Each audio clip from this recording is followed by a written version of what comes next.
for many people is food. And we're going to talk a bit more about food now with renowned French chef Michel Roux. Now, Michel is the former owner of the 2 Michelin-starred restaurant Le Gavroche in London, and he is now facing a new culinary challenge. He's creating an exclusive gala menu for 2 cruise ships this year, bringing his iconic restaurant to guests on the water. Michel joins me now, I believe, from the brand new luxury Queen Anne ship that's docked in Southampton. Is that right, Michel?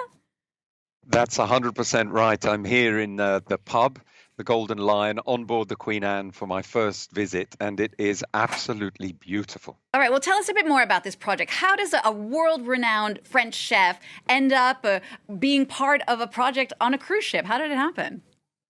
Well, I know the executive chef very well. He's a dear friend, and he asked me if I would be interested. And so I went to my first cruise last year to have a little taste, and I realized that the cruise liners, the Queen Mary, Queen Anne, have got the same values as myself. So always wanting to achieve the best, and we share the same suppliers as well. So it was just a natural connection and a natural synergy. And why not being at sea and enjoying wonderful food? Indeed, because I have to say, Michel, I mean, perhaps I have this wrong, but a lot of cruise ships in the world don't have the reputation of having the best food. What are you going to do to bring this menu up to your Michelin star standards? Well, provenance of the ingredients is vital, is key. Training as well. And so I'm spending time here with my executive chef and front of house training the team here. But if I'm honest, they have a great team already on board, true professionals. And that is why as well I've joined forces with them.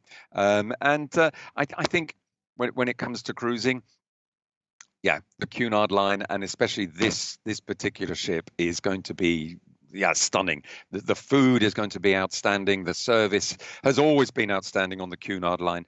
So it's special. And of course, there are so many options where to eat. And I'm sat in the Golden Lion, which is a traditional pub.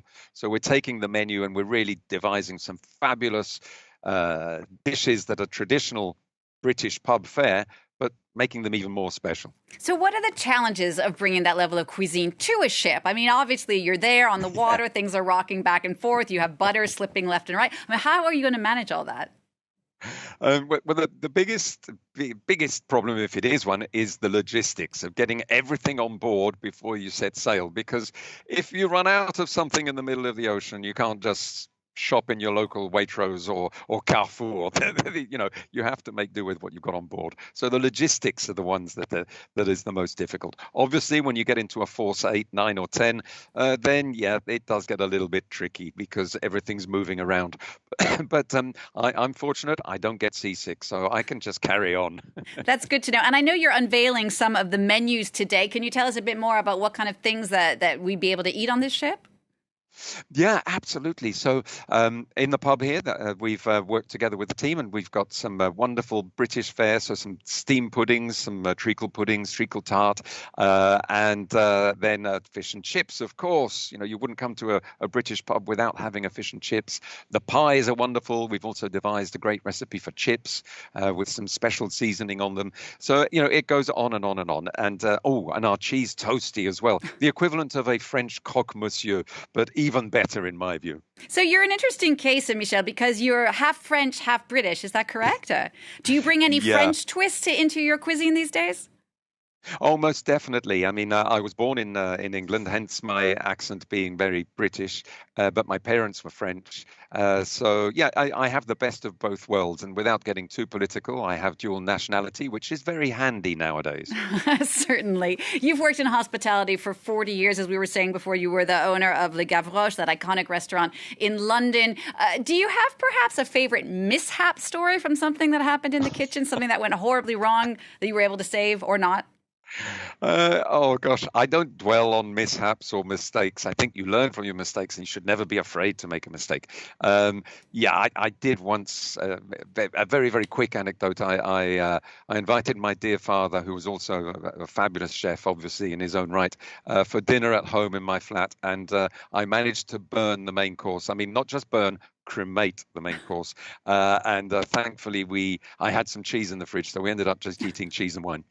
As long as it was a good cheese, I'm sure it was fine. And, Oh, yes. and finally, you can imagine France 24, a lot of our viewers love France, love food.